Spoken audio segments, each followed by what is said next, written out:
Okay, so I'm starting with question number 3, exercise 1.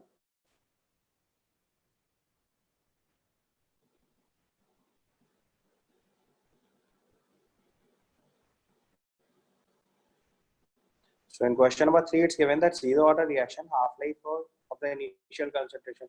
Simple relation बताया था, half-life is proportional to initial concentration होता है for zero order reaction. मैंने आपके साथ कल एक फाइल शेयर की थी जिसमें मैंने आप पे जितनी सारी चीज़ें सॉल्व करी थी वही सारे वैल्यूज़ को मैंने टेबुलेट करके लिखा था. बस उसी टेबल को एक बार फॉलो कर लीजिएगा तो उसमें यही चीज़ लिखी हुई है. For zero order reaction half life was T nought upon C nought upon 2k, तो it is proportional to C nought. कल हम लोगों ने इसको इंटीग्रेट करके सॉल्व किया था. In case of question number 6, if you'll see that the rate is constant, time 0 पे भी रेट 2.8 into 10 power minus 2 है, टाइम 10 पे भी सेम है. If you check it carefully, you'll find out that rate at every moment is same. अगर किसी reaction का rate fixed होता है तो it is zero order reaction. So for question number 6, rate is constant. So if rate is constant, it simply means it is a zero order reaction.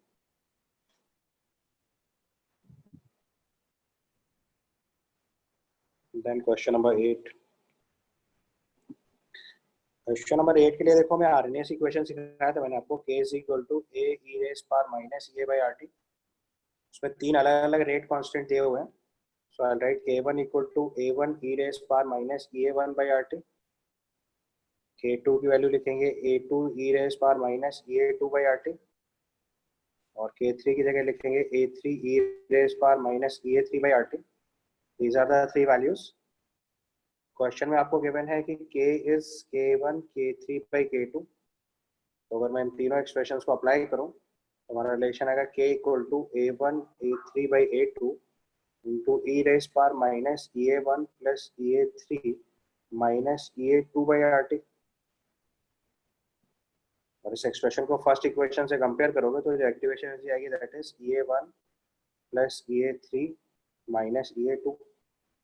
अब जो values दी हैं वो पुट कर दीजिए. a1 is given to you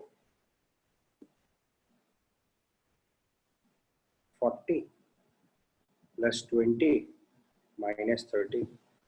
This comes out to be 30.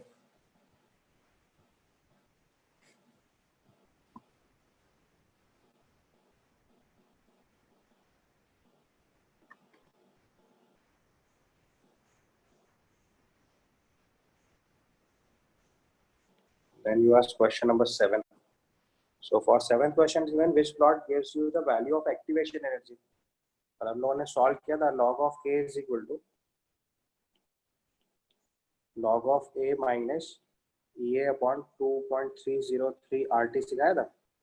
तो अगर हम log of k versus 1/t plot बनाएंगे तो इस प्लॉट में जो स्लोप आएगी वो आएगा माइनस ए अपॉन 2.303 आर. यहाँ से एक्टिवेशन एनर्जी निकल आएगी. ठीक है.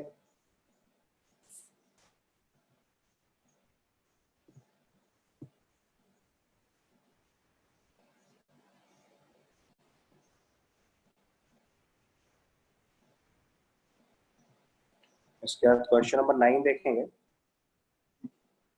For question number 9 is given that if the first order reaction, if k is the rate constant and initial concentration of reactant is 0.5, then the half life is, तो first order reaction की half life का formula independent of initial concentration होता है. तो अगर हमारे पास first order reaction है तो for first order reaction your half life is ln of 2/k. half life of first order reaction is independent of initial concentration. Is that okay? Half life is independent of initial concentration. 9th के बाद you ask question number 12.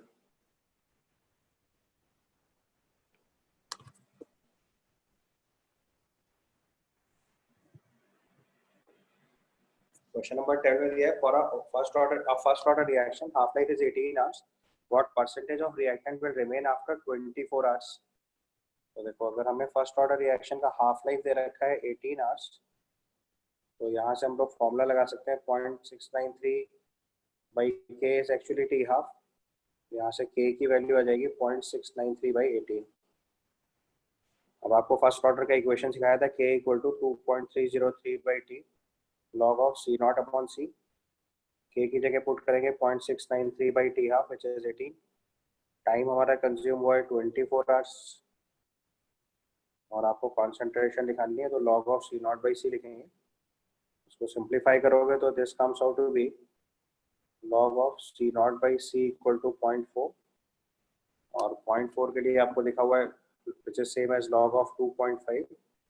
यहाँ से c nought by c की value 2.5 हो गई या simply c by c nought की value 1/2.5 हो गया which is 0.4।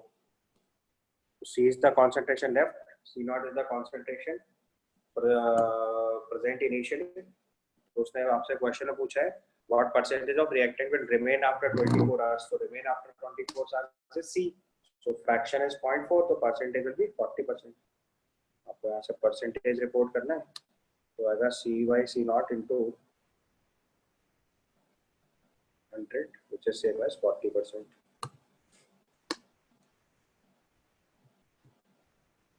After question number 12, it is question number 14।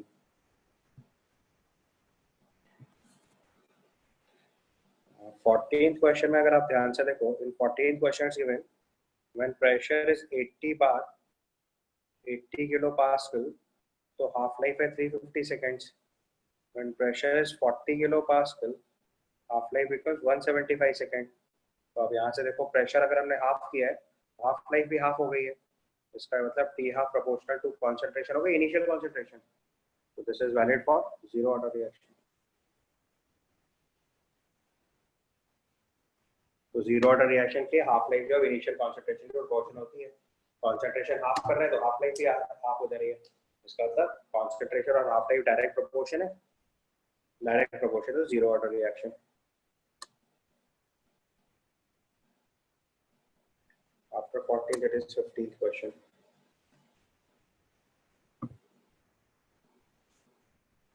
आपको लग रहा है मैंने जो टेबल दी थी ड्रॉ करने के लिए आपने बनाई नहीं है इसीलिए आप हर क्वेश्चन में कंफ्यूज हो।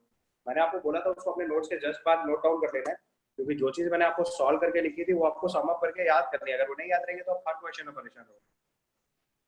15th क्वेश्चन में लिखा half life of a reaction is inversely proportional to the cube of the initial concentration. तो आपको क्वेश्चन में गिवन है T half proportional to 1/c0/3। मैंने आपको रूल सिखाया था T half proportional to c0/1 - n होता है हाफ लाइफ के रिस्पेक्ट।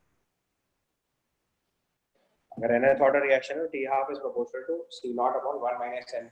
फर्स्ट ऑर्डर रिएक्शन में डायरेक्ट प्रोपोर्शनल होता है, second zero order reaction direct proportional होता है, first order reaction independent, second order inversely proportional like this. So इस equation के हिसाब से 1 - n की वैल्यू अपने को -3 लिखनी है, तो यहाँ से n की वैल्यू 4 आ जाएगी। It is fourth order reaction।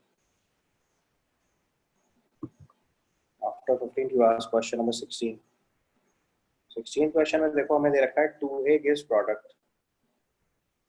तो अगर हम इसका रेट लिखेंगे तो इट इज -dA/dt और आपको बताया था जो कोफिशिएंट होता है उससे मल्टीप्लाई कर देता है is equal to k into A लिखेंगे। It's given a first order reaction, second order reaction, so it is A square। Question देखो for a second order reaction 2A gives product, the plot of log of t half versus A is given। तो देखो इस equation में थोड़ा सा difference है, जब हम लोगों ने इंटीग्रेट किया था तो हमने सॉल्व किया था क्योंकि हमारी इक्वेशन में कोफिशिएंट 2 नहीं लिखा था, मैं सीधे A गिव्स प्रोडक्ट लिखा था। तो dA/dt वाज KA स्क्वायर। इसको सिंपलीफाई करके जब हमने हाफ लाइफ निकाली थी तो वो that was come out to be 1/kc0। But अगर आप यहाँ ध्यान से देखो यहाँ पे कोफिशिएंट 2 होने की वजह से रेट कांस्टेंट है, तो एक्चुअली में 2 क्या हो गया हमारे लिए। तो अगर आप यहाँ से हाफ लाइफ निकालेंगे तो ये 1/2kc0 आ जाएगा।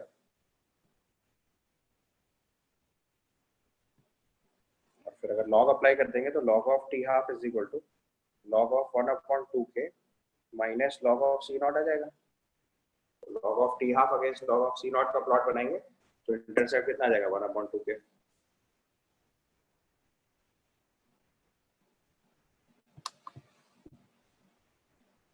एंड 16 के बाद 22।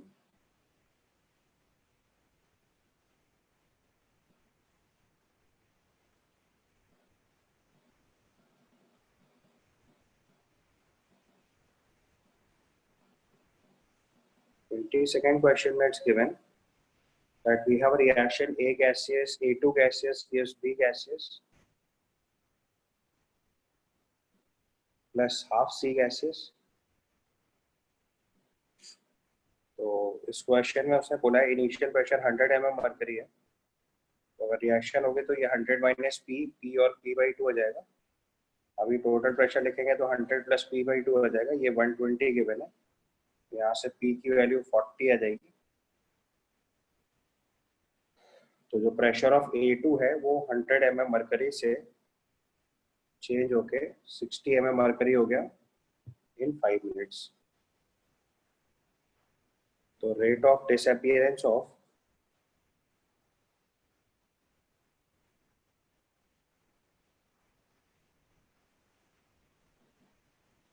A2 अगर लिखेंगे तो change in pressure upon change in time, so this comes out to be 8 mm per minute.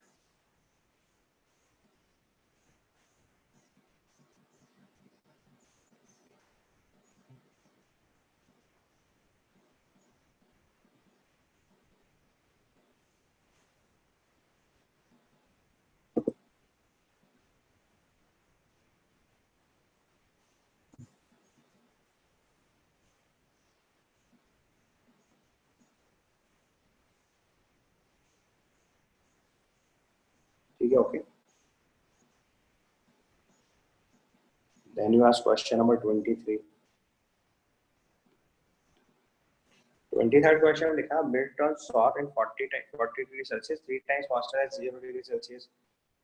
तो अगर T इक्वल टू 273 केल्विन पे रेट कांस्टेंट K1 मान लें और T इक्वल टू 313 केल्विन पे रेट कांस्टेंट K2 मान लें, तो रूल के हिसाब से K2 जो है वो 3 केवल दिया हुआ है क्योंकि रेट 3 टाइम्स है। अब टेम्परेचर के साथ रेट कांस्टेंट का वेरिएशन कल सिखाया था मैंने आपको।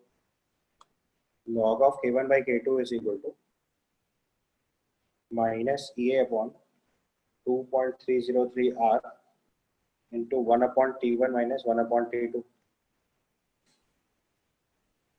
यहाँ से वैल्यू पुट कर दीजिए तो ये आ गया log of 1/3 equal to minus EA upon, और क्वेश्चन में वैल्यू देखो हमें एक्टिवेशन एनर्जी कैलोरी में चाहिए,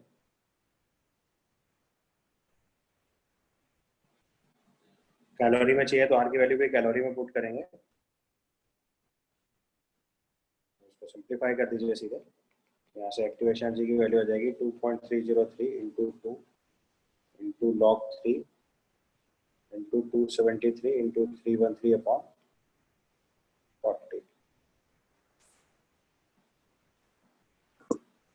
यहाँ से सॉल्व करेंगे तो एक्टिवेशन एनर्जी की वैल्यू आ जाएगी 4.693 किलो कैलोरी।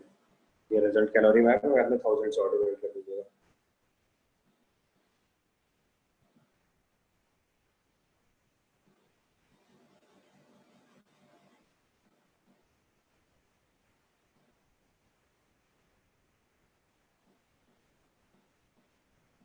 उसके बाद क्वेश्चन नंबर 24 में देखो आपको इक्वेशन दे रखी है N2O5 gives 2NO2 plus half of O2। तो मैंने आपको फंडा सिखाया था कि किसी भी रिएक्शन का जो रेट लिखते हैं that is minus DN2O5 dt t is equal to coefficient divide करके लिखते हैं TNO2 by dt is equal to 2 times TO2 by dt। सारी जगहों पे वैल्यू पुट कर दो, it comes out to be K1 equal to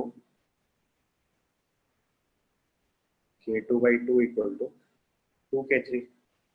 तो it is 2K1 equal to K2 equal to 4K3। ये रिजल्ट आ जाएगा।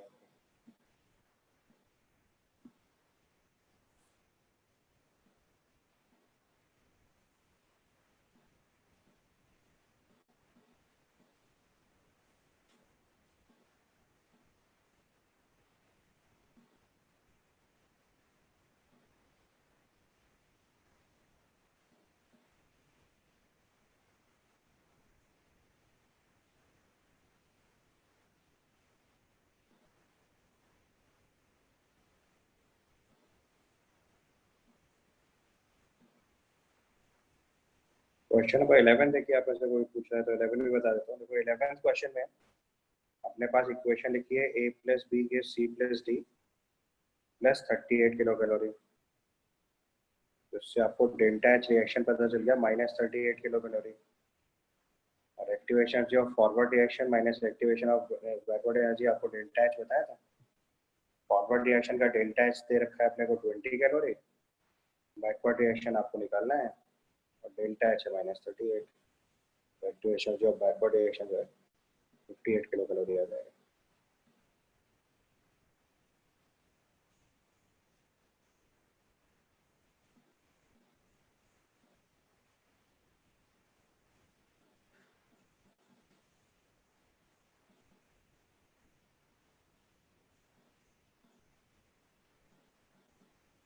बिल्कुल आइडेंटिकल क्वेश्चन, क्वेश्चन नंबर 26 है, जिसने 26 पूछा है वो भी सेम सवाल है। For 26 question delta H is given -20, activation energy of forward reaction minus backward reaction delta H के बराबर होता है। फॉरवर्ड रिएक्शन एक्टिवेशन एनर्जी 85 दिया है, बैकवर्ड रिएक्शन निकालना है, डेल्टा एच की वैल्यू -20 पुट करिए, activation energy of backward reaction जो है 105 आ जाएगा। ठीक है बेटा, क्वेश्चन नंबर 25 जो पूछ रहे हैं उन्होंने मतलब होमवर्क तक नहीं देखा मैंने दिया क्या था। आई सेड आपको क्वेश्चन नंबर 1 to 40 करना था, उसमें क्वेश्चन नंबर 20, 25 और 30 छोड़ना था। कम से कम इंस्ट्रक्शन तो बड़ा करो जो मैंने लिख के दिया था।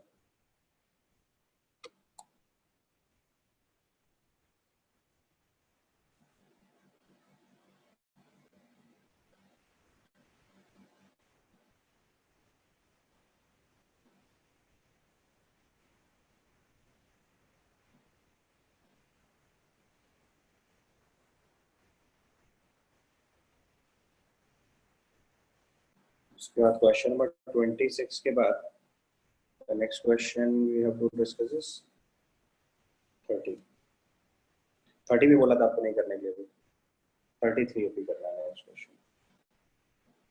so next question we have to solve is 33.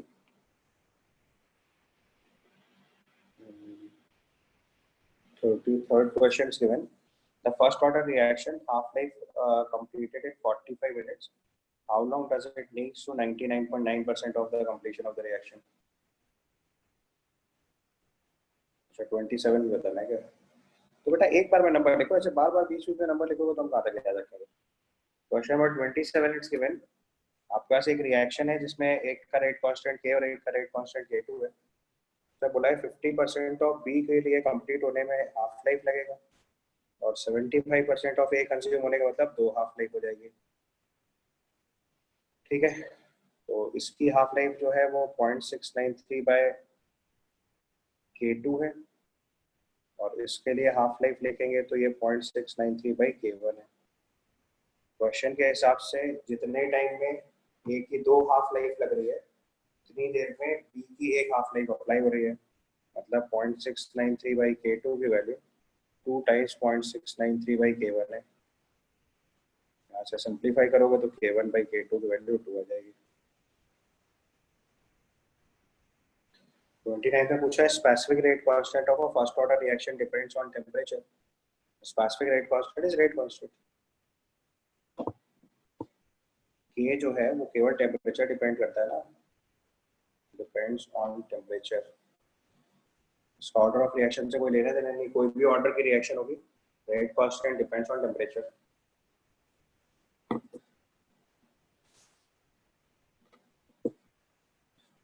Next question number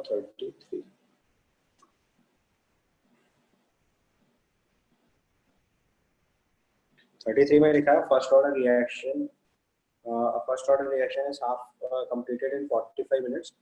How long does it take? It needs to 99.9% reaction completed. इसको भी सॉल्व करना बेटा। देखो अगर हमारे पास 99.9% कंप्लीशन हो रहा है तो इसका मतलब जो कॉन्सेंट्रेशन है वो 0.1% बची हुई है। अगर इनिशियल कॉन्सेंट्रेशन C0 है तो 99.9% कंप्लीशन का मतलब रिएक्शन जो खत्म हुई है तो उसके बाद जो कॉन्सेंट्रेशन बची है वो केवल 0.1% बचा हुआ। और फर्स्ट ऑर्डर रिएक्शन के लिए k की value 2.303 by t log of C0 upon C होता है। तो यहाँ से अगर हम टाइम निकालेंगे, so this is 2.303 by k log of c naught upon 10 to the power minus 3 c naught। अगर हम इसको सिंप्लीफाई करेंगे तो ये t equal to 2.303 by k into 3 आ जाएगा। And at the same time आपको क्वेश्चन में इसकी हाफ लाइफ दे रखी है, तो जो हाफ लाइफ होता है दिस इज 0.693 बाय के। दोनों को अगर रेशियो ले लें तो t बाई टी हाफ की वैल्यू 2.303 इंटू 3 बाय 0.693 करेंगे तो ये सिंप्लीफाई होकर 10 आ जाएगा। तो टाइम आ जाएगा 10 T half which is nothing but 450 minutes. और अगर इसको 60 से डिवाइड कर देंगे तो 7.5 आवर्स आपका आंसर आ जाएगा।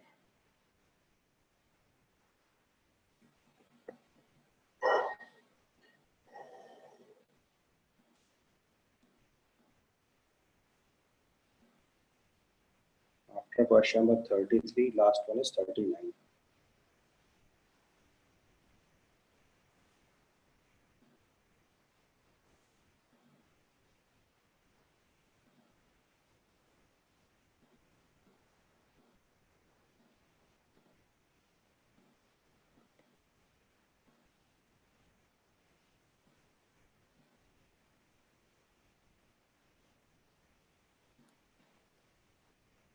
So for 39th question, आपको गिवन है कि कॉन्सेंट्रेशन ऑफ ए जो है 4 टाइम्स ऑफ बी दिया हुआ है।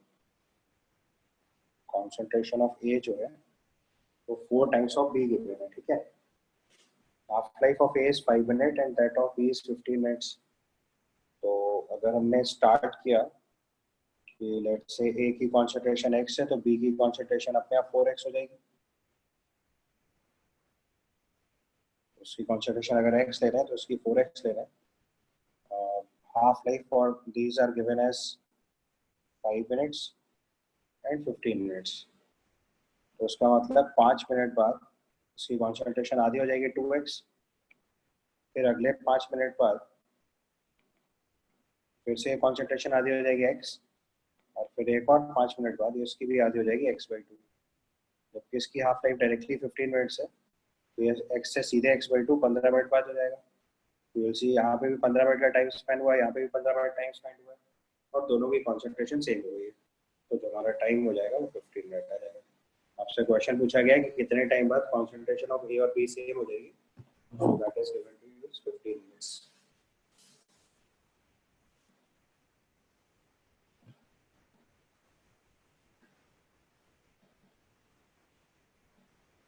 Clear, it is okay. अभी कोई कंफ्यूजन है तो बोलिए। सर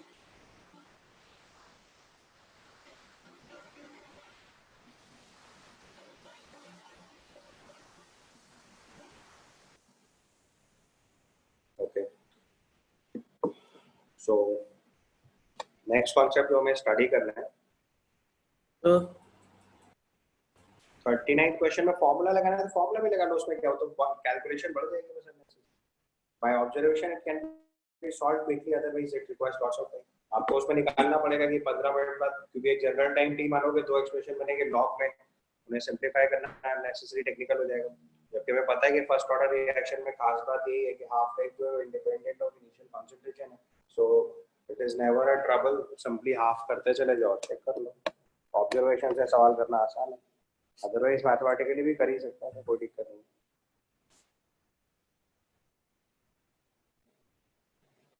ठीक है, दैट क्लियर। क्वेश्चन की प्रॉब्लम नहीं, आप अगर नहीं नोट कर पाए तो बाद में फाइल शेयर कर दूंगा, और में डिस्कस कर नोट कर लीजिएगा। अगर अभी कुछ समझने की प्रॉब्लम हो तो बोल दीजिए बस, दैट इज इट। अगर if it is just a problem of noting down तो आप बाद में नोट कर लीजिएगा।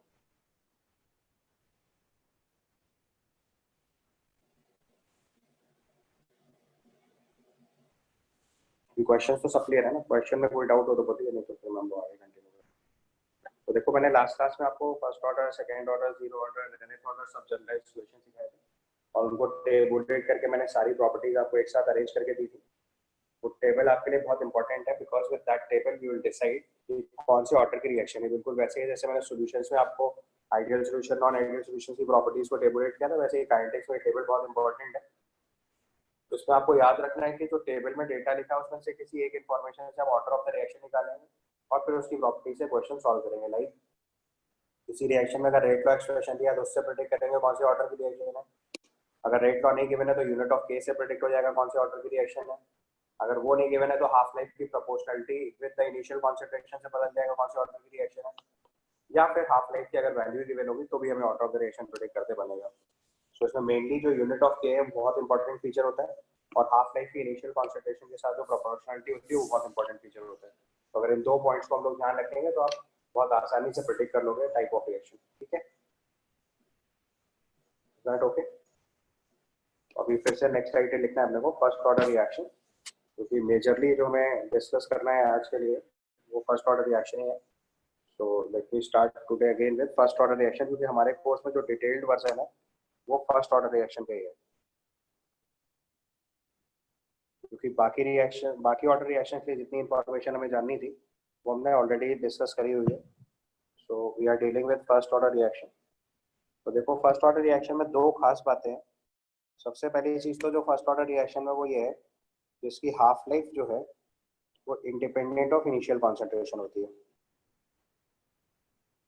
Half life is independent of initial concentration. यानी कि अगर हमने इनिशियल कॉन्सेंट्रेशन सी नॉट लिया तो उसको सी नॉट बाई 2 होने में एक हाफ लाइफ लगेगी, फिर इसको सी नॉट बाई 4 करेंगे तो एक और हाफ लाइफ लगेगी, फिर इसको सी नॉट बाई 8 करेंगे तो एक और हाफ लाइफ लगेगी। इसका मतलब टेक्निकली ये रिएक्शन कभी कंप्लीट नहीं होगी, हर बार टाइम जो है वो एक हाफ लाइफ पे लगता चला जाएगा। फिर इसको सी नॉट बाई 32 कर देंगे तो एक और हाफ लाइफ लगेगी एंड सो ऑन। ऐसे हम आगे बढ़ते जाएंगे। ध्यान से देखा जाए तो यहाँ पे टी 3/4 की वैल्यू जो लिखेंगे वो 2 टी हाफ के बराबर है। जो टाइम टी 3/4 है वो 2 हाफ लाइफ के इक्वल हो गया। समझ में आया? मतलब सी नॉट से सी नॉट बाई 2 होने में एक half life, C nought by 2 से सी नॉट बाई 4 होने में एक और हाफ लाइफ। तो टेक्निकली 2 हाफ लाइफ मतलब 75% रिएक्शन हो गई। इसी को अगर हम लोग टी 7/8 लिखेंगे ये 3 हाफ लाइफ के बराबर हो गया। यहीं से अगर नेक्स्ट टर्म लिखें टी 15/16 यानी इस स्टेप तक कंजम्पशन, तो we write it as 4 half life and so on. ठीक है,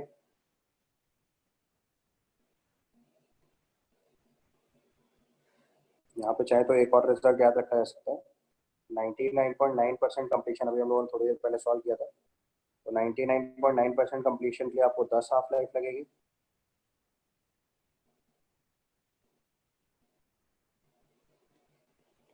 और 99.6% कंप्लीशन, तो एक तो मैंने अभी सॉल्व कर दिया था, दूसरा पार्ट आप सॉल्व करके देख लीजिए, ये अप्रॉक्सीमेटली 8 हाफ लाइफ आएगा। सो right on a question,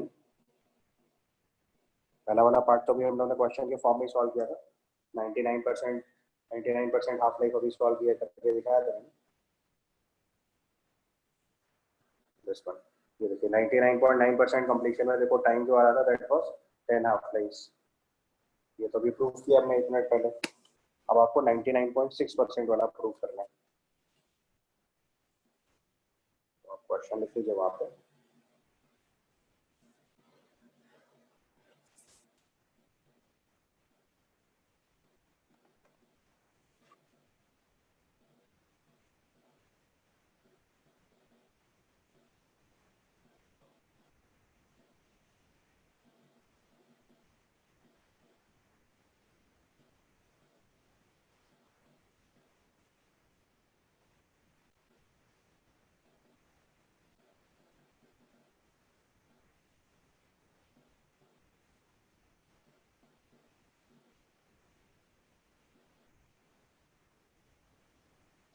So write down a question now. Prove that it takes approximately 10 half-lives in a first-order reaction. Prove that it takes approximately 10 half-lives. Prove that it takes approximately 10 half-lives In a first order reaction, prove that it takes approximately 10 half-lives. Prove that it takes approximately 8 half-lives in a first order reaction for 99.6% consumption of the reactant. Prove that it takes approximately 8 half-lives in a first order reaction for 99.6% consumption of the reactant.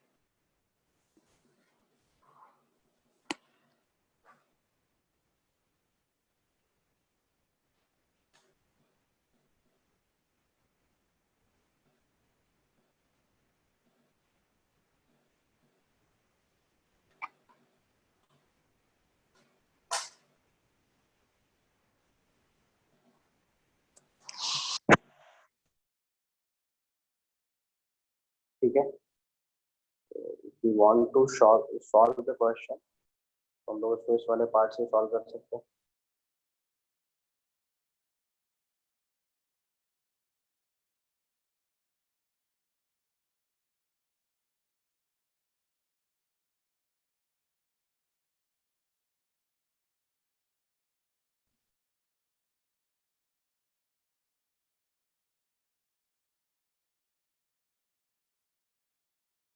तो देखो question के हिसाब से हमसे बोला गया 99.6% consumption.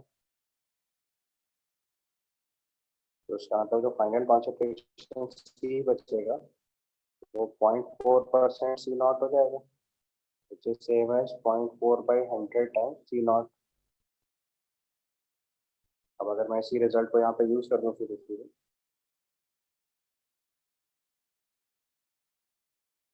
तो first order kinetics से ये रिजल्ट वैलिड है.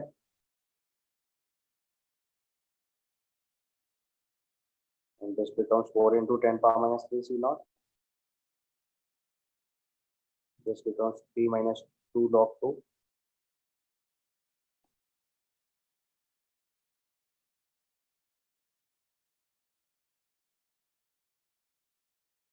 और इस टर्म को हम हाफ लाइफ से डिवाइड कर देंगे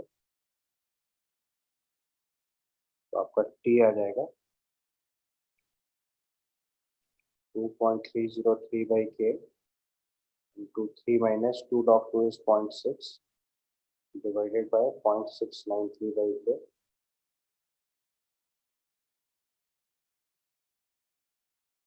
यहाँ से T by T हाफ की वैल्यू 8 आ जाएगी. T equal to 80.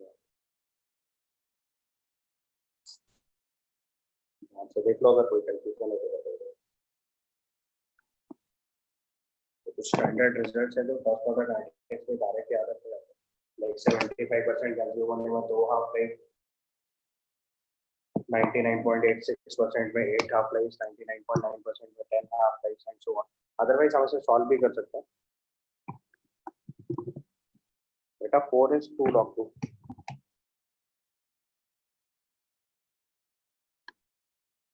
नहीं समझ पा रहे हो थोड़ी मैथ्स जरूर अप्लाई करो. देखो T equal to 2.303 by K. तो सिंप्लीफाई करेंगे तो ये कितना आ जाएगा log of 10 to the power 3 by 4. So this is 2.303 by K. 3 minus log 4.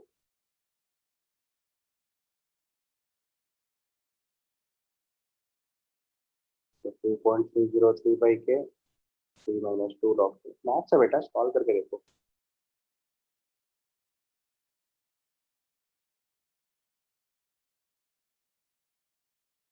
तो फर्स्ट ऑर्डर रिएक्शन में हाफ लाइफ जो है इंडिपेंडेंट ऑफ इनिशियल कॉन्सेंट्रेशन होता है. 75% मतलब 2 हाफ लाइफ हो गया. 99.6% का मतलब 8 हाफ लाइफ हो गया. 99.9% अप्रोक्सीमेटली 10 हाफ लाइफ. ठीक है.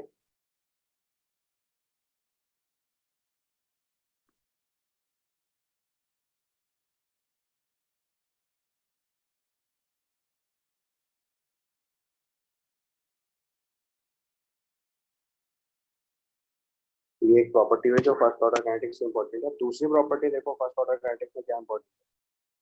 ये जो फर्स्ट ऑर्डर काइनेटिक्स है उसके लिए जब लोग रेट लॉ एक्सप्रेशन लिखते हैं k is equal to 2.303/t log of c nought by c, तो इस एक्सप्रेशन में देखो हमें रेशियो ऑफ कॉन्सेंट्रेशन चाहिए, यानी कि इस काइनेटिक्स की स्टडी करने के लिए मैं एक्चुअल कॉन्सेंट्रेशन रिक्वायर्ड ही नहीं, we just need the ratio of concentration. इसका मतलब इस काइनेटिक्स की स्टडी हर उस फिजिकल क्वांटिटी से कर सकते हैं जो कॉन्सेंट्रेशन के डायरेक्ट प्रोपोर्शन या प्रोपोर्शनलिटी कैरी कर रहा हो। ये बहुत इंपॉर्टेंट फीचर है। इसलिए फर्स्ट ऑर्डर काइनेटिक्स की स्टडी करने के लिए we definitely don't need concentration, we just need the ratio of the concentration. और कॉन्सेंट्रेशन देखो मोल्स के प्रोपोर्शनल है, मोल्स प्रेशर के प्रोपोर्शनल है, वॉल्यूम के प्रोपोर्शनल है। वैसे डिफरेंट डिफरेंट फिजिकल क्वांटिटी से हम इस तरह की काइनेटिक्स की स्टडी कर सकते हैं। तो ये भी इस काइनेटिक्स की एक खास बात है। ज़्यादातर काइनेटिक्स की स्टडी मोलर कॉन्सेंट्रेशन या पार्शियल प्रेशर से ही करनी पड़ती है, बट फर्स्ट ऑर्डर काइनेटिक्स में इस बात का एडवांटेज है कि हम इस काइनेटिक्स की स्टडी किसी भी और दूसरी फिजिकल क्वांटिटी से भी कर सकते हैं जो मोल्स या कॉन्सेंट्रेशन के डायरेक्ट प्रोपोर्शन में हो। ये चीज़ नोट बना के ऐड कर लीजिए।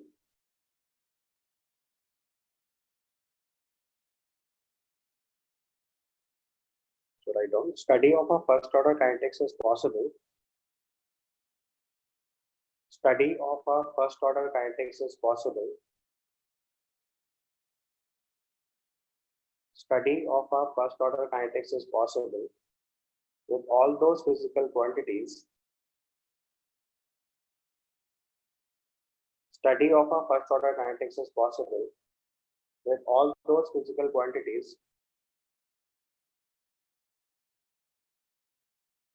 With all those physical quantities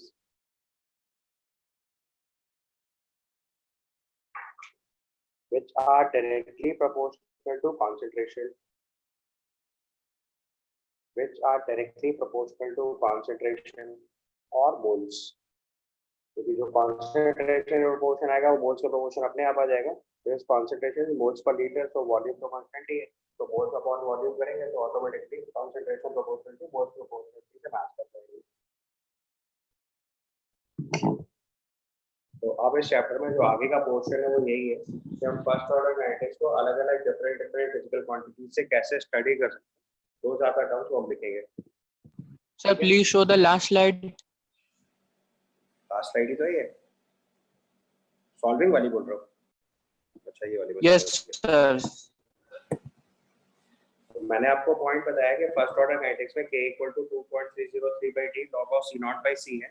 तो हम फर्स्ट ऑर्डर काइनेटिक्स की स्टडी हर उस फिजिकल क्वांटिटी से कर सकते हैं जो हमारे कॉन्सेंट्रेशन के डायरेक्टली प्रोपोर्शनल हो या मोल्स के डायरेक्टली प्रोपोर्शनल हो। तो वही चीज मैंने आपको डिक्टेट करके लिखाया। The study of first order kinetics is possible with all those physical quantities which are directly proportional to concentration or moles.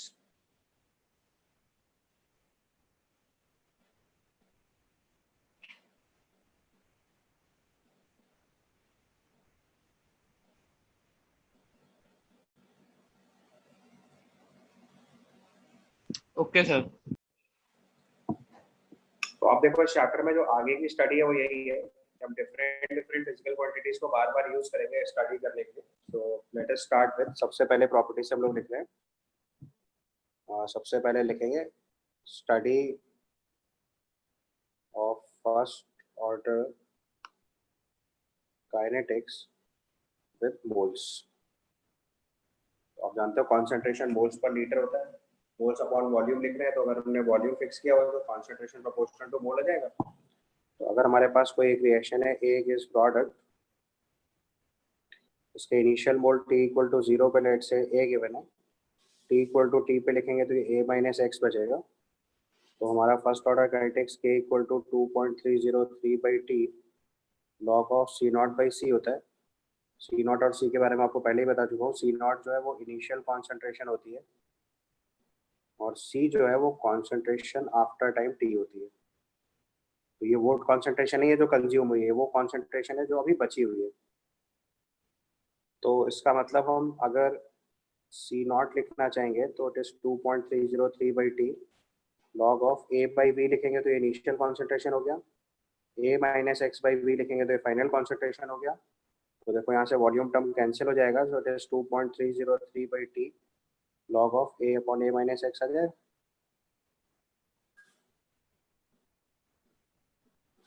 अब देखो ये लर्न करने का फायदा नहीं है, लर्न तो केवल एक इक्वेशन करनी है, वो ये वाली है। उसके बाद के जितने भी केसेस हैं वो सब हम अलग अलग सॉल्व करेंगे एज पर द नीड। अभी जैसे मैंने बताया बोर्ड्स के टर्म में अगर हमें फर्स्ट ऑर्डर काइनेटिक्स कभी भी सॉल्व करनी पड़ेगी तो हमारा लास्ट वाला एक्सप्रेशन आ जाएगा k equal to 2.303/t log of a upon a minus X. तो इसके लिए आपको फंडा ये याद करना है कि कॉन्सेंट्रेशन के प्रोपोर्शनल जो जो प्रॉपर्टी आती जाएगी उसको रिप्लेस करते जाना है। मतलब somehow first order kinetics की स्टडी में आपको वो फिजिकल क्वांटिटीज फाइंड आउट करनी है जो इनिशियल कॉन्सेंट्रेशन और फाइनल कॉन्सेंट्रेशन के प्रोपोर्शनल हो। जैसे वो दोनों वैल्यूज मिल जाएंगे आपको रेशियो पुट करना है और आपका आंसर आ जाएगा।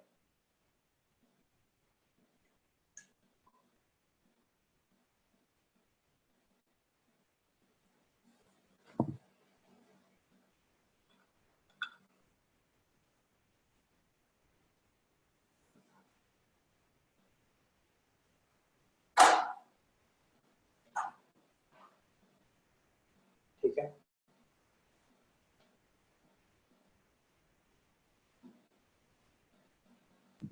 Sir, is it a minus x or a minus n? a minus x बेटा, जो ऊपर कंज्यूम करा वही तो लिखोगे।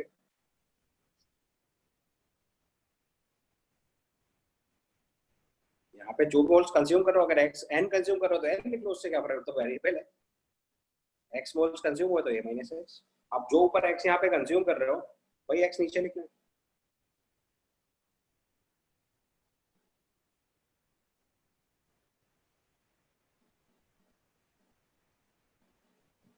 ये सबसे पहला केस हुआ जहाँ पे हम मोल से स्टडी करेंगे। दूसरी प्रॉपर्टी आप जानते हो प्रेशर जो है वो कॉन्सेंट्रेशन के प्रोपोर्शनल आ सकता है। तो नेक्स्ट प्रॉपर्टी लिखेंगे study with the partial pressure.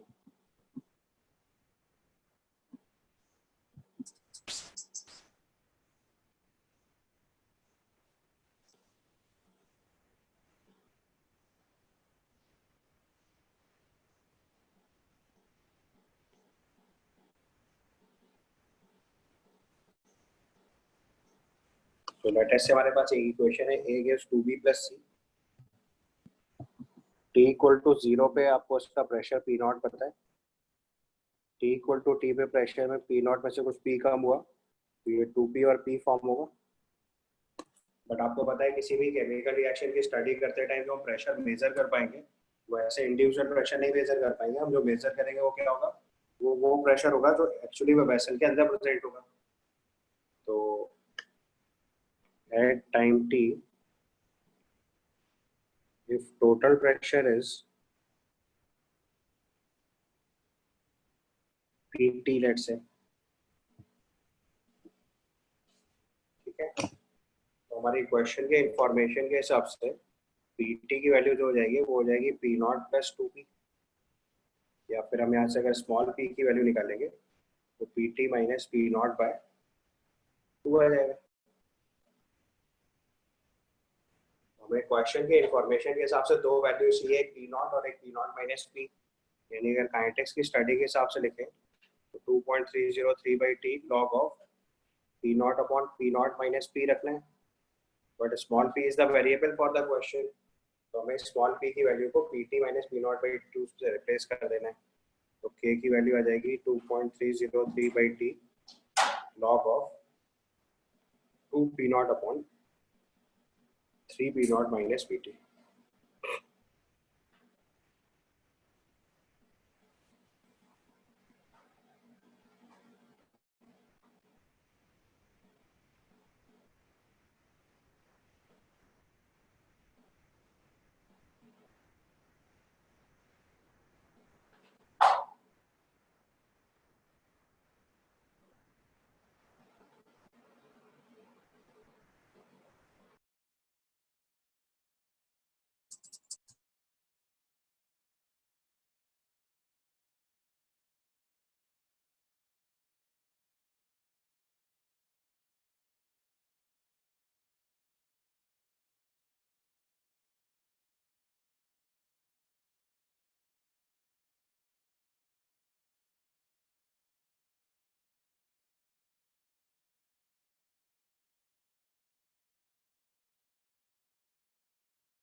So basically आपको हर बार वो दो फिजिकल क्वांटिटीज रिक्वायर्ड है जो इनिशियली प्रेजेंट है और फाइनली प्रेजेंट है. So initial consent pressure was P nought, तो ए का pressure initially P nought, finally P not minus P. तो फर्स्ट ऑर्डर काइनेटिक्स के हिसाब से K equal to 2.303 by T log of P not upon P not minus P होता है. ठीक है, तो स्मॉल पी की वैल्यू जो हमने P T minus 2 P not upon 2 निकाला हुआ उसको पुट कर दीजिए, तो उससे आपकी वैल्यू सॉल्व होके K equal to 2.303 by T log of 2 P not upon 3 P not minus P T आ जाएगा. अब ये सब लर्न नहीं करना है, ये सब सॉल्व करना आना चाहिए, क्योंकि क्वेश्चन में इसको किसी भी तरीके से पूछा जा सकता है. अभी मैंने इसे a plus two B equals to B plus C लिखा है, कोई दूसरी इक्वेशन भी आ सकती है. So you should know how to solve, because first order का जितना पोर्शन चैप्टर में पढ़ने वाला है वो मैंने बता दिया. अभी मैं आपको क्वेश्चन सॉल्व करने की टेक्निक सिखा रहा हूँ जो एडवांस लेवल पे आती है. क्योंकि फर्स्ट ऑर्डर काइनेटिक्स में खास बात यह है कि इसकी स्टडी हर उस फिजिकल क्वांटिटी से की जा सकती है जो इनिशियल कॉन्सेंट्रेशन के डायरेक्ट प्रोपोर्शन में होती है या कॉन्सेंट्रेशन के डायरेक्ट प्रोपोर्शन में होती है. तो इसलिए आपको वैल्यू पुट करनी है. तो अभी प्रेशर के टर्म में सॉल्व करना है, आपको दो वैल्यूज गिवन है, एक पी नॉट और एक पीटी, आपने सॉल्व कर देना है.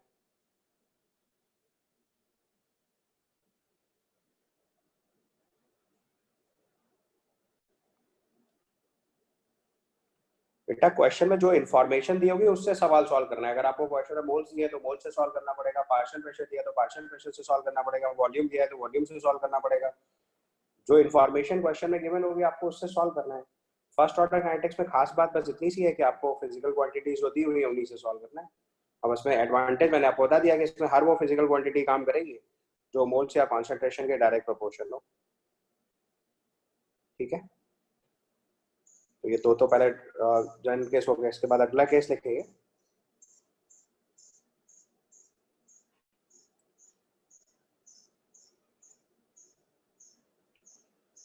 So write down the next point. This is decomposition of H2O2.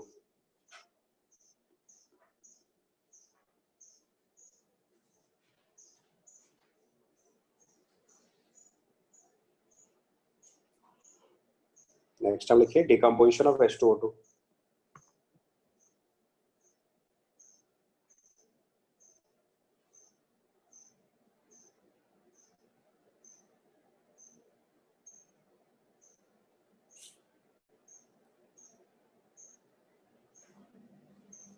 Decomposition of H2O2. So write down decomposition of H2O2 follows first order kinetics.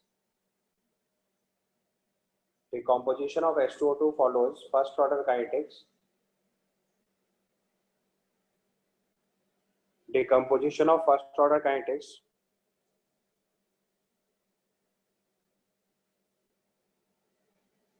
Decomposition of first order kinetics follows.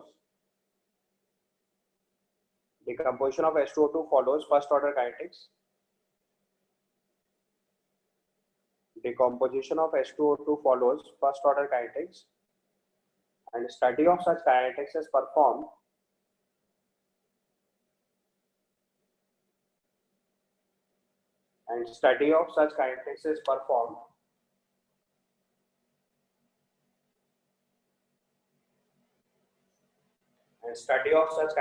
performed with the help of volume of KMnO4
तो H2O2 का जो decomposition है वो एक first order kinetics follow करता है, और इस काइनेटिक्स की स्टडी करने के लिए हम लोग KMnO4 का वॉल्यूम यूज करते हैं. सो मैंने लिखा decomposition of H2O2 follows the first order kinetics and study of such kinetics is performed with the volume of KMnO4 used in the titration. तो देखो H2O2 डिकम्पोज करता है as water plus half of oxygen. तो इसमें आप जानते हो कि H2O2 जो है वो ऑक्सीडाइजिंग एजेंट है या इट कैन बी ऑक्सीडाइज. तो अगर हम इसके इनिशियल मोल लिखे T इक्वल टू 0 पे इसके मोल्स A हैं, T इक्वल टू T पे इसके मोल्स A माइनस X हो गए, और हमारे पास लेट्स से डेटा गिवन है जिसमें volume of KMnO4 used given है, T इक्वल टू 0 पे V नॉट गिवन है और T इक्वल टू T पे लेट्स से VT गिवन है.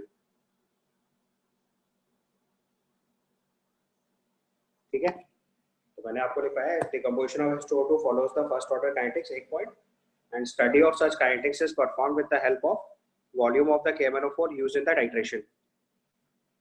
ठीक है, और हमने H2O2 का डिकम्पोजिशन लिखा है H2O plus half of O2, T equal to 0 पे H2O2 के A मोल से T equal to T पे ये A minus X हो गया. वॉल्यूम ऑफ KMnO4 यूज लिखना है तो T equal to 0 पे V नॉट हो गया, T equal to T पे ये VT हो गया. ठीक है, अब जो गिवन डेटा है क्वेश्चन में वो V नॉट और VT होगा, ना कि A और A minus X. अगर A और A minus X दिया होगा तो बोल से ही सॉल्व कर सकते हैं, बट मोस्टली क्वेश्चन में जो डेटा गिवन होगा वो volume of KMnO4 used given होगा, तो हमें इसी से रिलेट करना है. तो आपको पता है कि जब भी KMnO4 से टाइट्रेट करेंगे तो ऑक्सीजन तो गैस है वो एस्केप कर जाएगी. वाटर का ना तो ऑक्सीडेशन होता है ना रिडक्शन होता है, तो उसको काउंट नहीं करना है. तो रिडॉक्स रिएक्शन में केवल H2O2 पार्टिसिपेट करेगा. तो जब भी कभी हम KMnO4 से टाइट्रेट करेंगे तो उस कंडीशन में ग्राम इक्विवेलेंट ऑफ H2O2 जो है वो ग्राम इक्विवेलेंट ऑफ KMnO4 के बराबर आएगा. अब हम अगर KMnO4 की नॉर्मलिटी N1 मान लें तो पहले रिजल्ट के हिसाब से A into N factor of H2O2 जो सपोज करो हमें नहीं भी पता है, hardly matters to me, so ये ग्राम इक्विवेलेंट हो गया इक्वल टू नॉर्मलिटी N1 है, वॉल्यूम V नॉट है, और इक्विवेलेंट्स में कन्वर्ट करेंगे तो इंटू 10 पावर -3, और T इक्वल टू T पे यही काम करेंगे तो एन फैक्टर तो चेंज होगा नहीं टाइम के साथ, नॉर्मलिटी ऑफ सोल्यूशन वही रहने वाली है, वॉल्यूम VT हो जाएगा इंटू 10 पावर -3. तो अगर आप यहाँ से रेशियो निकालोगे तो A upon A minus X की value V naught upon VT आ जाएगी. तो अब अगर आप फर्स्ट ऑर्डर काइनेटिक्स अप्लाई करेंगे तो 2.303/T log of V naught upon VT से हमारा इक्वेशन सॉल्व हो जाएगा. तो जहाँ पे हमें A upon A minus x use करना चाहिए था रेशियो में, वहाँ पे हम V naught upon VT use कर लेंगे.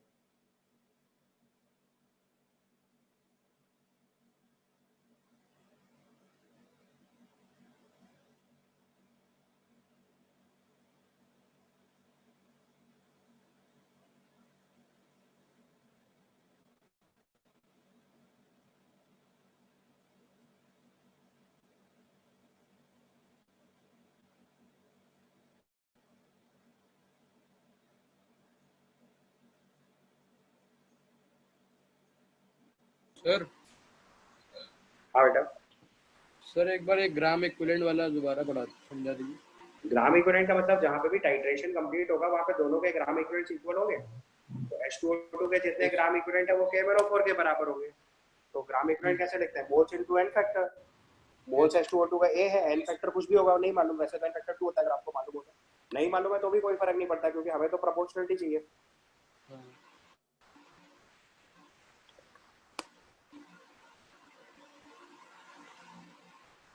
तो वॉल्यूम ऑफ KMnO4 यूज जो है उसके साथ मैंने उसकी नॉर्मलिटी लिखी हुई बेटा N1, क्योंकि आप अगर टाइट्रेशन ऑल्दो क्वेश्चन में गिवन होना जरूरी नहीं है क्योंकि N1 तो बाद में कट जा रहा है रेशियो में, क्योंकि मैं आपको कॉन्सेप्ट समझाना चाह रहा था कि मोल जो है वो वॉल्यूम प्रोपोर्शनल आ जाएगा. तो उस प्रोपोर्शनलिटी को दिखाने के हमने नॉर्मलिटी ऑफ KMnO4 N1 ले लिया है. तो अगर KMnO4 के इक्विवेलेंट लिखेंगे तो नॉर्मलिटी इनटू वॉल्यूम में लीटर लिखना पड़ेगा. यहाँ पे जो V नॉट और VT है वो वॉल्यूम लेट से मिलीलीटर में है, उसको लीटर्स में कन्वर्ट करने के 10 पावर -3 मल्टीप्लाई करा, बाद में दोनों का रेशियो ले लो तो एन फैक्टर भी कट जाएगा और N1 भी कट जाएगा. तो A upon A minus X can be simply V naught by VT, or you can simply say K equal to 2.303/T log of V naught upon VT.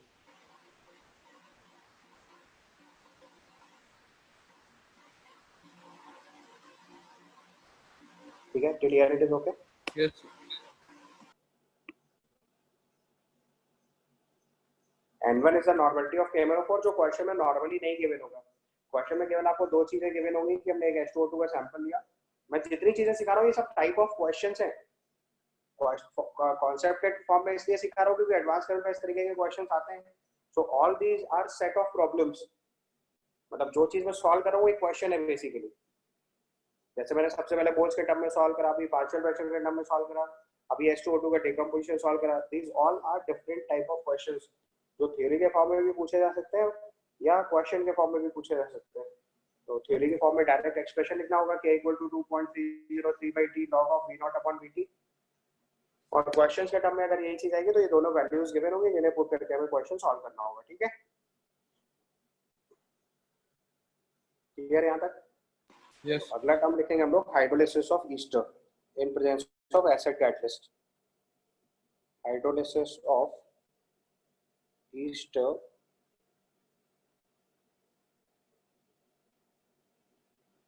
in presence of acid catalyst।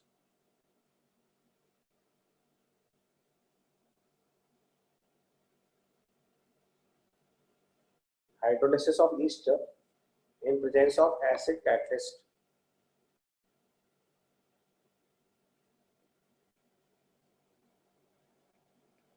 तो suppose करो हमने एक Easter लिया है CH3CO C2H5, इसकी reaction water के साथ करा के H+ कैटलिस्ट ले रहे हैं, तो इससे एसिटिक एसिड बना और C2H5OH बना।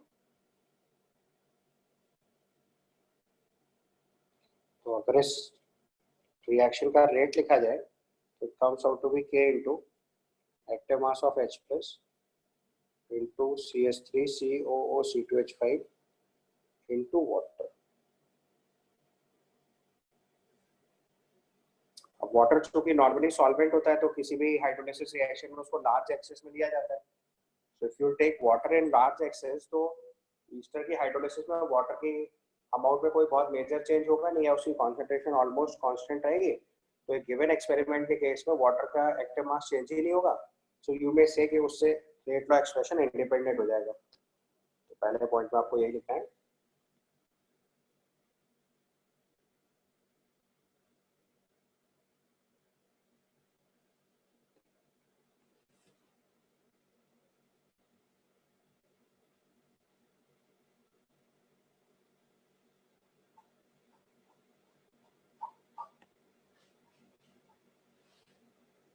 फर्स्ट पॉइंट में लिखिए, water is taken in large access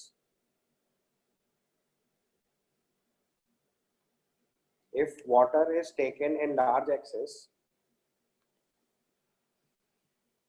if water is taken in large excess, then water will not affect the rate of the chemical reaction,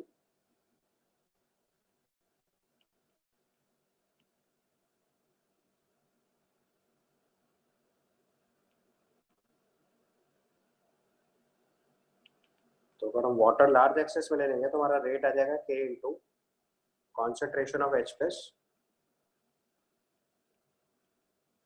into concentration of Easter. अब देखो हमें पता है कि H+ जो है वो कैटलिस्ट है इस रिएक्शन का, और कैटलिस्ट की concentration through out the experiment change नहीं होती है। So for a given experiment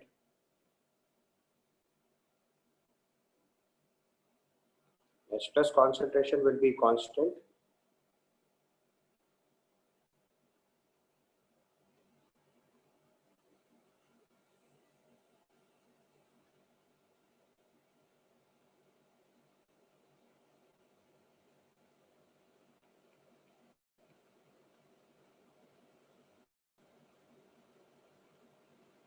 so for a given experiment concentration of H+ will be constant।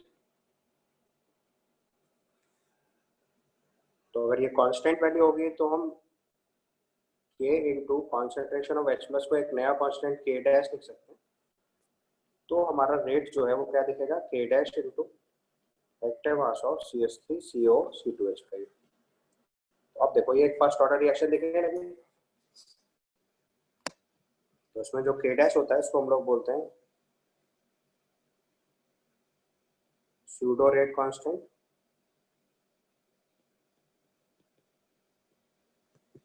और हाइड्रोलिसिस ऑफ ईस्टर जो है इसको हम लोग स्यूडो फर्स्ट ऑर्डर काइनेटिक्स बोल देंगे।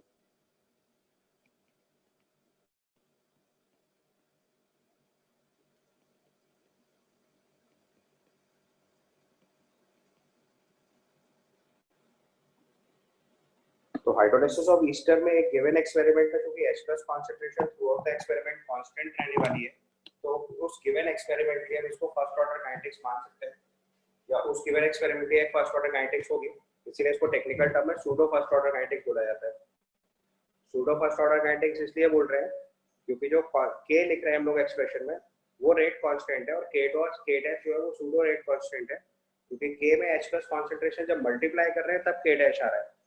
अब आपको चैप्टर के स्टार्टिंग में पढ़ाया था कि रेट कांस्टेंट जो टेम्परेचर डिपेंडेंट फिनोमेनन है, वो किसी भी रिएक्टेंट की कॉन्सेंट्रेशन पर डिपेंडेंट नहीं होता है, बट इस काइनेटिक्स की स्टडी करते टाइम जब हम k डैश यूज करेंगे, तो अगर हम k की जगह k डैश यूज कर लें तो फर्स्ट ऑर्डर काइनेटिक्स है, लेकिन अगर किसी ने उस एक्सपेरिमेंट एक दूसरा एक्सपेरिमेंट परफॉर्म किया और H+ की कॉन्सेंट्रेशन चेंज कर दी, तो फिर रेट जो है वो चेंज हो जाएगा। इसका मतलब यहाँ पे जो k डैश है वो कॉन्सेंट्रेशन ऑफ H+ डिपेंडेंट है, बट एक गिवन एक्सपेरिमेंट में चूंकि H+ कैटलिस्ट है तो एक्सपेरिमेंट में बिल्कुल नहीं चेंज होगा, तो आप जिस एक्सपेरिमेंट की स्टडी कर रहे हैं उसके लिए ये वैल्यू कांस्टेंट ही रहेंगे। तो अगर उस k डैश कांस्टेंट मानते हुए इस काइनेटिक्स की स्टडी करते तो it will be a type of first order kinetics, इसलिए इसको स्पेशल केस में सूडो फर्स्ट ऑर्डर काइनेटिक्स बोलते हैं।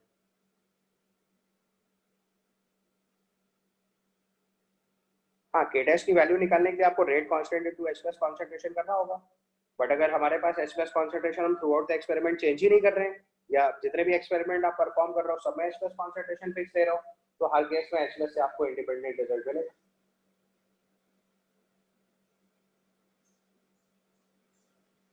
ये पॉइंट ऐड कर लीजिए जरा लास्ट में।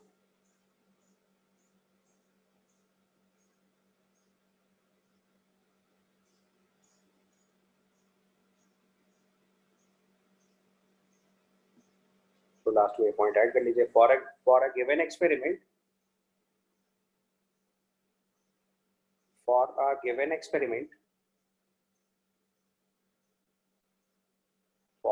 given experiment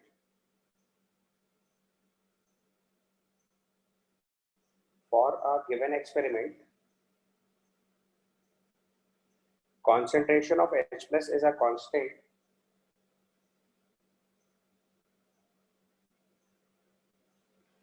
for a given experiment concentration of H+ is a constant as it is catalyst for the reaction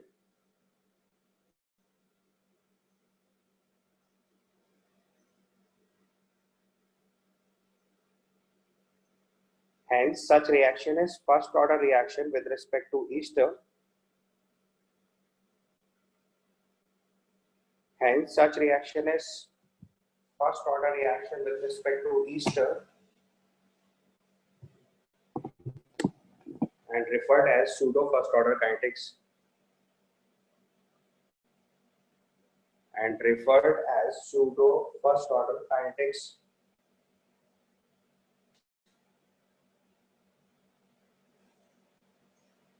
and referred as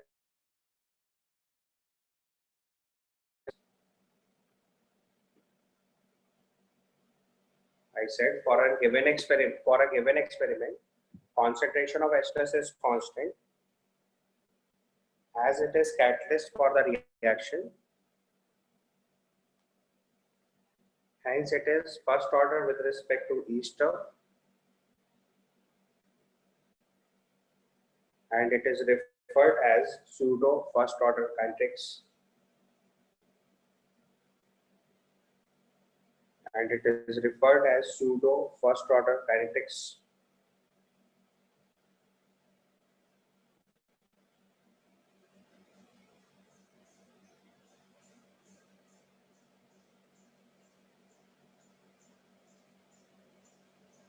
हाँ, pseudo का मतलब वही है जैसे फिजिक्स में हम लोग सूडो कोड्स का भी यूज करते हैं।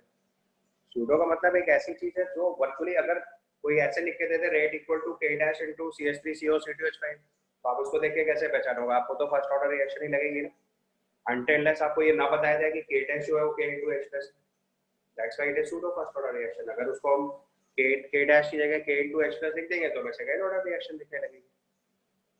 तो सूडो फर्स्ट ऑर्डर इसलिए बोल रहे हैं क्योंकि आप उस चीज को बिना देखे काम करना चाह रहे हो तो फर्स्ट ऑर्डर के लिए सॉल्व हो जाएगा। जैसे फिजिक्स में सूडो कोड्स कब लगाते हैं? जब आप नॉन इनर्शियल फ्रेम में स्टडी करना चाह रहे हो और आप नहीं देखना चाहते कि कोई फोर्स लग रहा है तो आप सूडो फोर्स लग थोड़ी ना होता है, एक्स्ट्रा फोर्स लगा के स्टडी कर लेते हो। वैसे यहाँ पे भी है कि अगर हम इस काइनेटिक्स की स्टडी को फर्स्ट ऑर्डर काइनेटिक्स की तरह करना चाहते हैं तो आप के की जगह के डैश यूज कर लो, otherwise it is a second order kinetics. Rate is equal to k into h plus into CH3CO into H5 है, दो रिएक्टेंट पे डिपेंडेंट कॉन्सेंट्रेशन है, बट एक पूरे एक्सपेरिमेंट में h plus कांस्टेंट रहने वाला है, तो आप उसको एक नया कांस्टेंट मान के अगर स्टडी कर दे रहे हो तो सूडो फर्स्ट ऑर्डर। तो सूडो का मतलब ये है कि अगर हम h plus कांसेंट्रेशन को कांस्टेंट मानते हुए स्टडी कर रहे हैं तो सूडो है।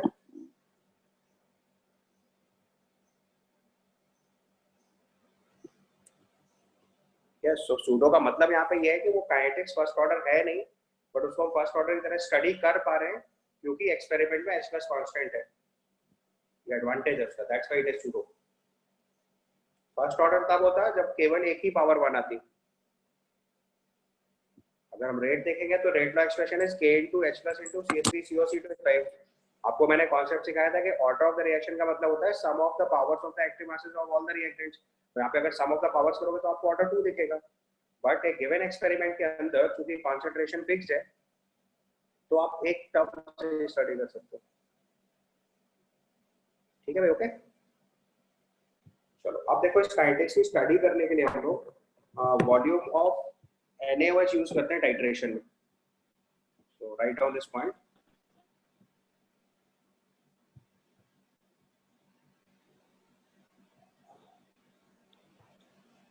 Right now, study of such kinetics is performed. Study of such kinetics is performed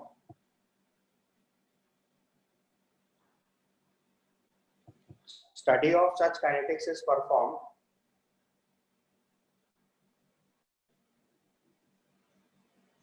Study of such kinetics is performed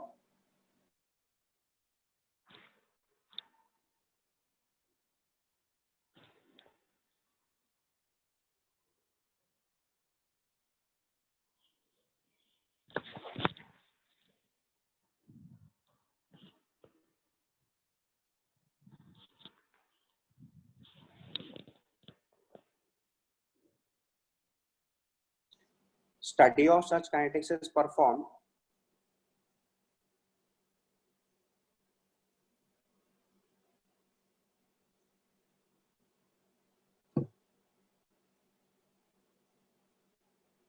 Study of such kinetics is performed with the volume of NaOH used in the titration. तो अब देखो CH3CO C2H5 ये हमारे पास reactant है।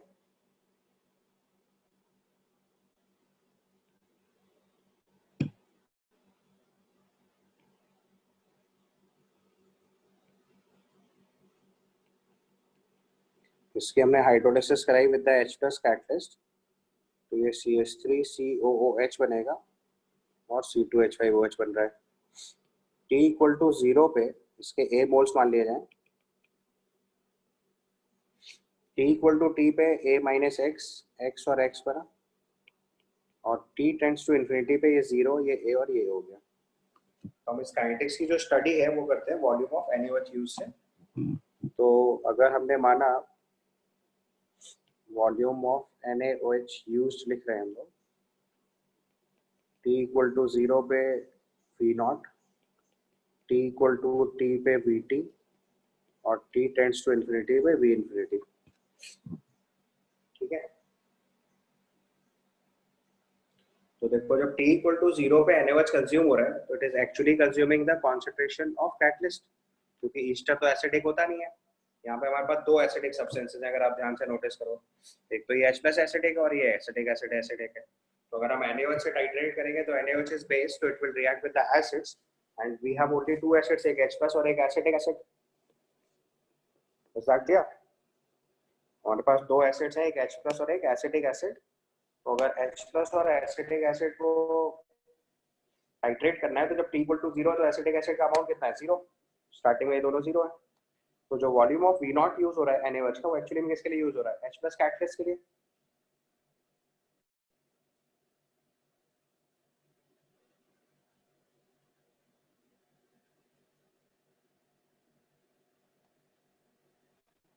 जब बेटा infinity पहुंच जाएंगे तो रिएक्शन ऑलमोस्ट कंप्लीट हो गई ना, तो ए विल टेंड्स टू 0, तो एसिटिक एसिड विल बी ए और एथेनॉल विल बी ए।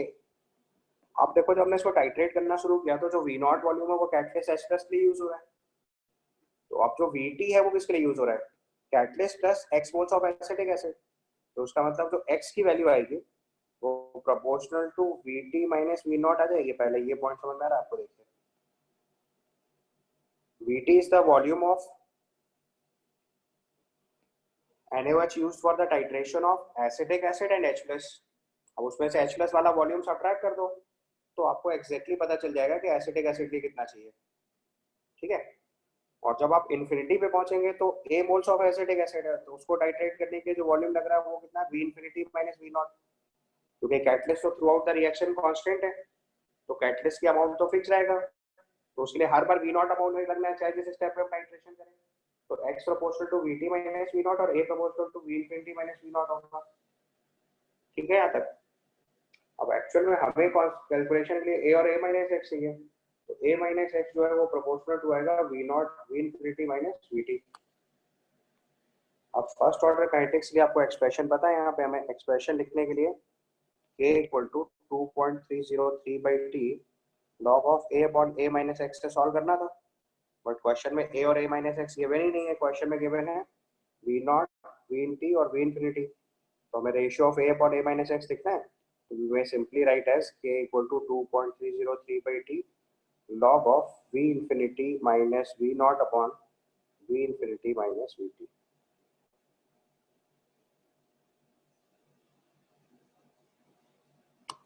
इससे हम इस सूडो फर्स्ट ऑर्डर काइनेटिक्स की स्टडी कर सकते हैं।